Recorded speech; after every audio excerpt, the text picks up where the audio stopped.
तो आखिर कांग्रेस और समाजवादी पार्टी का गठबंधन टूटते टूटते बच गया है। सूत्रों के हवाले से बड़ी खबर सामने आ रही है।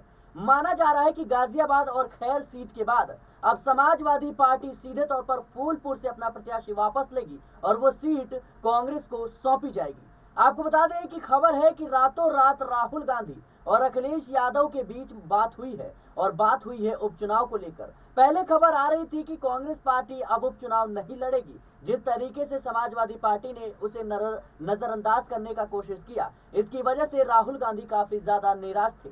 लेकिन बात बनी तो फिर बन ही गई और अब खबरें निकलकर सामने आ रही हैं कि कांग्रेस को फूलपुर, गाजियाबाद और खैर सीट दी जा रही है और समाजवादी पार्टी और कांग्रेस एक बार फिर से गठबंधन के तहत ये चुनाव लड़ेगी। लेकिन बड़ा सवाल ये है कि क्या लोकसभा चुनाव की तरह ही अब उपचुनाव में भी इंडिया गठबंधन का जलवा दिखेगा? क्या समाजवादी पार्टी एक बार फिर से बेहतर प्रदर्शन करेगी?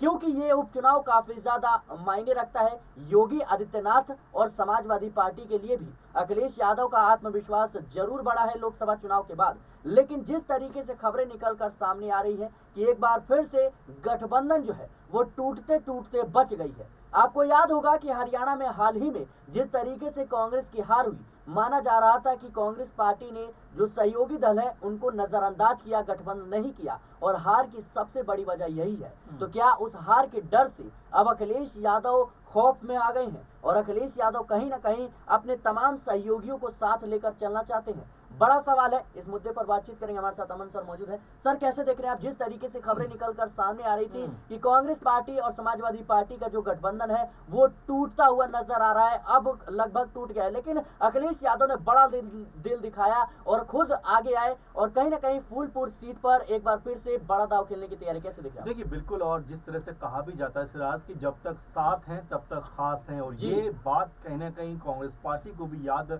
रखना चाहिए, क्योंकि जहां पर भी देखा गया है कांग्रेस पार्टी थोड़ा सा अपने आप को मजबूत पाती है, वहां पर अपने सहयोगी दलों को दरकिनार करते हुए नजर आती है। मैं आपको सिलसिलेवार तरीके से बताता हूं बीते कुछ घटनाओं के बारे में। अगर आप मध्य प्रदेश का चुनाव आपको याद हो, उस वक्त कमलनाथ इतने फुल फॉर्म में नजर आ रहे थे, उतना ज्यादा अति उत्साहित थे कि भाई बीजेपी तो हमारे सामने कुछ है नहीं, हम फूंक मारेंगे वो उसको उड़ा देंगे। क्योंकि अखिलेश यादव ने कहा था कि भाई कुछ एक सीट हमें भी दीजिए, और कमलनाथ ने कहा था कौन अखिलेश कौन वकीलेश, यानी कि वो उनको जानते तक नहीं। अब आप जरा हरियाणा में पहुंचिए, यहाँ पर भी जब एक बार दीपेंद्र हुड्डा से पूछा गया कि भाई क्या अखिलेश यादव को भी आप यहाँ पे कोई सीट देंगे, को बोले कि यहाँ अखिलेश यादव को जनाधार नहीं है, जबकि 12% के आसपास यहाँ पर अहिर वोट आते हैं, यादव वोट आते हैं। तो ऐसे में अगर अखिलेश यादव को संग लिया होता राहुल गांधी ने, कांग्रेस पार्टी ने, तो हरियाणा में भी चुनाव नहीं हारते। इसके अलावा आपने सहयोगी पार्टियों का जिक्र किया, तो इसमें हरियाणा की अगर बात करें तो आम आदमी पार्टी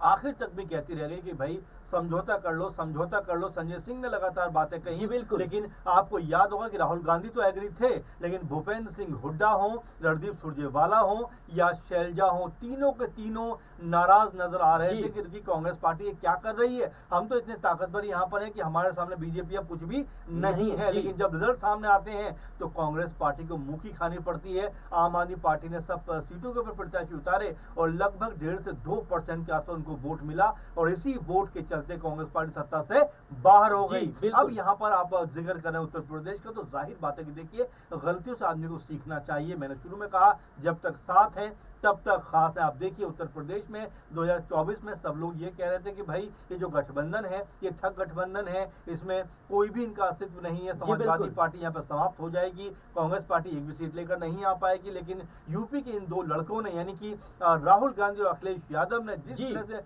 मोर्चे को संभाला, जब परिणाम सामने आए सिराज, तो हर कोई देखकर हैरान रह गया कि भाई कांग्रेस पार्टी और कह सकते हैं समाजवादी पार्टी ने तो कमाल कर दिया। अगर हम इंडिया गठबंधन की बात करें पूरे की, तो लगभग 44 सीटें, और इसमें अकेले 37 सीटें सपा के खाते में आई। और समाजवादी पार्टी समझ पा रही है कि अगर साथ चलेंगे तो बेहतर तरीके से परिणाम लेकर सामने आएंगे। इसीलिए वो कह रहे हैं कि चलिए 2 सीटों के अलावा फूलपुर की सीट भी हम आपको देते हैं, क्योंकि कांग्रेस पार्टी की इनमें से कोई भी सीट नहीं है। लेकिन उसके बावजूद भी सपा अगर इतनी सीटें भी दे रही है तो मेरे ख्याल से कांग्रेस पार्टी को धन्यवाद करना चाहिए और एक तरीके से इस मुहिम में जुट जाना चाहिए कि उत्तर प्रदेश में अगर अपने आप को मजबूत करना है तो साथ चलना होगा। अगर अलग अलग होकर चुनाव लड़ेंगे तो यहाँ पर आपके हाथ कुछ भी नहीं आएगा। क्या अखिलेश यादव इस बात को समझ गए हैं कि जिस तरीके से लोकसभा चुनाव में जी। प्रदर्शन रहा, कहीं ना कहीं कांग्रेस के साथ उनका गठबंधन था, इस जी। वजह से भी बेहतर प्रदर्शन रहा? देखिए सिराज, मैं बस यही कहूंगा कि आपने महत्वपूर्ण सवाल उठाया, लेकिन देखिए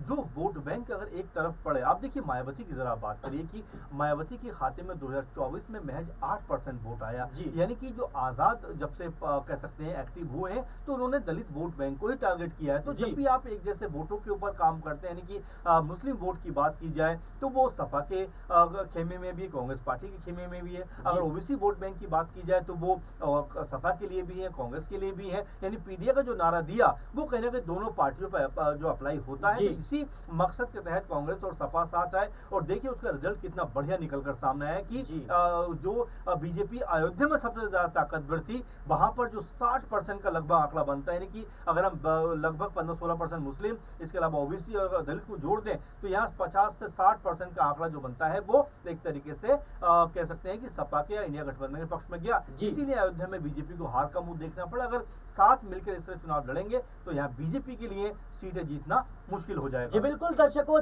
जिस तरीके से जो खबरें निकलकर सामने आ रही कि फूलपुर सीट से अखिलेश यादव अपने प्रत्याशी जो है वो वापस लेंगे, और जाहिर सी बात है कि उपचुनाव को जिस तरीके से योगी आदित्यनाथ ने अपनी नाक का सवाल बना लिया है, और कहीं ना कहीं अखिलेश यादव और योगी आदित्यनाथ के बीच ये सीधी लड़ाई है। लेकिन अखिलेश यादव इस बात को बखूबी समझते हैं कि लड़ाई अकेले लड़ना मुश्किल हो जाएगा, और भारतीय जनता पार्टी जिस तरीके से सहयोगी दलों को साथ लेकर चल रही है, चाहे वो संजय निषाद हो या फिर हम बात करें जयंत चौधरी की हो, तो वैसे ही राहुल गांधी को साथ लेकर अखिलेश यादव चलना चाहते हैं। और आने वाले समय में आप देखिएगा कि किस तरीके से उपचुनाव में एक कड़ा मुकाबला हमें देखने को जरूर मिल सकता है। लेकिन जो खबर निकलकर सामने आ रही है कि कांग्रेस पार्टी और समाजवादी पार्टी का जो गठबंधन है वो टूटते टूटते बच गया है। अखिलेश यादव ने बड़ा दिल दिखाया है और राहुल गांधी को फूलपुर सीट सौंपने का फैसला लिया है। और जाहिर सी बात है कांग्रेस पार्टी अब फूलपुर, गाजियाबाद और खैर सीट पर चुनाव लड़ती हुई नजर आएगी।